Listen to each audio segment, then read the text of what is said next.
Dimas, seorang pemuda berusia 25 tahun, mengikat erat tas ranselnya di jok belakang sepeda motor matiknya. Malam itu Jakarta terasa lebih gerah dari biasanya, seolah enggan melepaskan kepergian para pemudik. Namun kerinduan akan kampung halaman di Tasikmalaya sudah tak tertahankan lagi. Hari Raya Idul Fitri sudah diambang pintu, dan Dimas tak sabar untuk bersua dengan ayah, ibu, serta sanak saudara yang telah lama tak jumpa.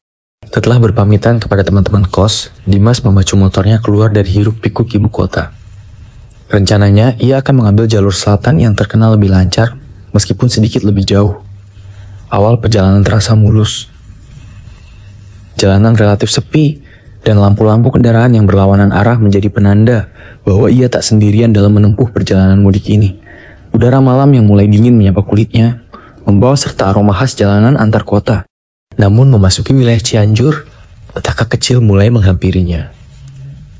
Dimas yang terlalu fokus pada jalan dan menikmati perjalanannya, tanpa sadar melewatkan sebuah plang penunjuk arah menuju Tasikmalaya. Ia baru menyadarinya ketika jalanan mulai terasa asing, lebih sepi, dan pepohonan di kanan kiri jalan tumbuh semakin rapat dan tinggi. Lampu penerangan jalan pun semakin jarang terlihat, membuat kegelapan malam terasa lebih pekat dan mencekam. Dimas menepi, mengeluarkan ponsel dari sakunya. Hanya satu bar, itu pun naik turun tidak karuan. Aplikasi peta daring pun tak bisa diandalkan dalam kondisi seperti ini. Ia mencoba mengingat-ingat patokan jalan yang seharusnya ia lewati, namun semua terasa samar dan membingungkan.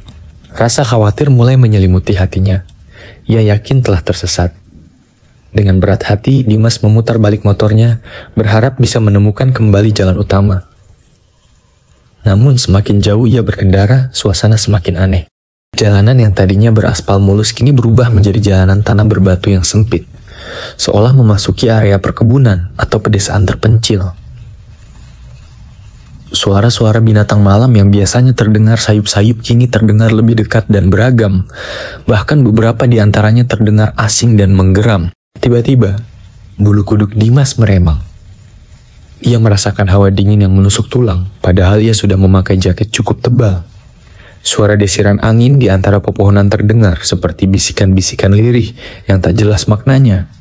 Sesekali, ia menangkap bayangan-bayangan aneh yang bergerak cepat di tepi jalan, membuat jantungnya berdebar kencang. Ketakutan Dimas semakin menjadi-jadi ketika ia melihat sekilas sosok-sosok aneh di antara rimbunnya pepohonan. Ada yang tampak tinggi kurus dengan mata merah menyala. Ada yang berbentuk seperti binatang buas dengan taring panjang, dan bahkan ada yang menyerupai sosok wanita dengan rambut panjang terurai yang melayang di udara. Mereka seolah mengawasinya dari kegelapan, dan beberapa di antaranya mulai bergerak mendekat ke arah jalan. Dimas memacu motornya semakin kencang, berusaha menjauhi kejaran makhluk-makhluk halus yang mengerikan itu. Suara raungan dan lolongan aneh terdengar semakin dekat, membuat adrenalinnya terpacu. Ia merasa seperti sedang berada dalam mimpi buruk yang tak berujung. Jalanan yang berliku dan berbatu semakin menyulitkan perjalanannya.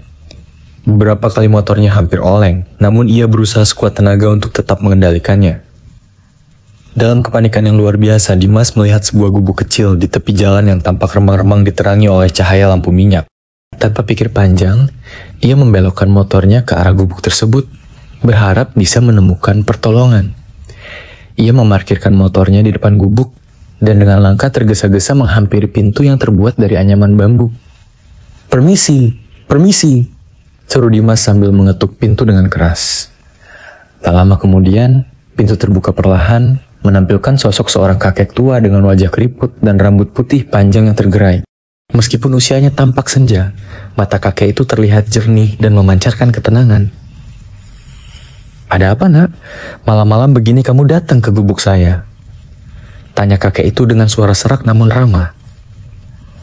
Dengan napas tersengal-sengal, Dimas menceritakan kejadian yang baru saja dialaminya. Ia mengatakan bahwa ia tersesat dan dikejar oleh banyak makhluk halus di hutan. Kakek tua itu mendengarkan cerita Dimas dengan seksama, tanpa menunjukkan ekspresi terkejut atau takut sedikit pun. "Tenanglah, nak," kata kakek itu setelah Dimas selesai bercerita. "Kamu memang tidak sengaja memasuki jalan yang seharusnya tidak dilewati oleh manusia biasa. Jalan itu menuju alam gaib." Dimas terbelalak mendengar penjelasan kakek itu. Pantas saja ia melihat makhluk-makhluk mengerikan yang tidak pernah ia bayangkan sebelumnya.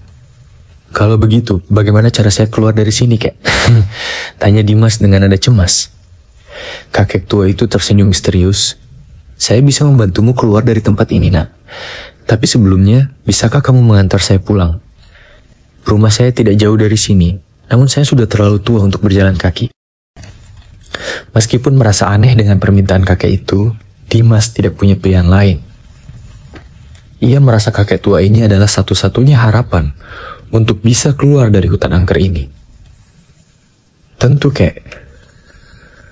Dengan senang hati saya akan mengantar kakek pulang, jawab Dimas dengan tulus. Kakek tua itu mengangguk dan mempersilahkan Dimas untuk memapahnya. Dengan hati-hati, Dimas membantu kakek itu berjalan menuju rumahnya yang katanya tidak jauh. Mereka berjalan dalam kegelapan malam yang masih terasa mencekam, namun kehadiran kakek tua itu memberikan sedikit rasa aman bagi Dimas.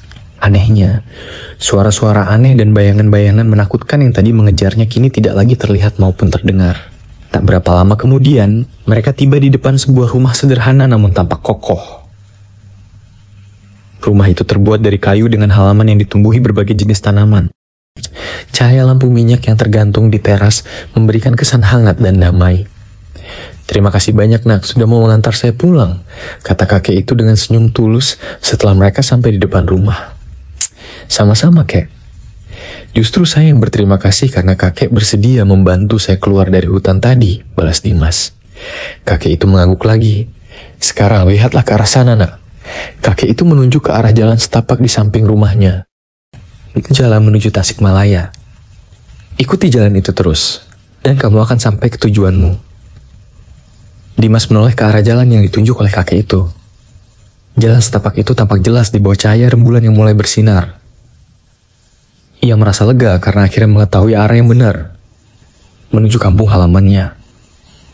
Dengan perasaan syukur yang mendalam, Dimas kembali membalikkan wajahnya ke arah kakek tua itu untuk mengucapkan terima kasih sekali lagi. Namun, alangkah terkejutnya Dimas ketika ia mendapati kakek tua itu sudah tidak ada di tempatnya. Lebih aneh lagi, rumah kayu sederhana yang tadi berdiri kokoh, di depannya juga menghilang begitu saja. Seolah ditelan bumi, yang tersisa hanyalah jalan setapak kecil yang tampak familiar bagi Dimas.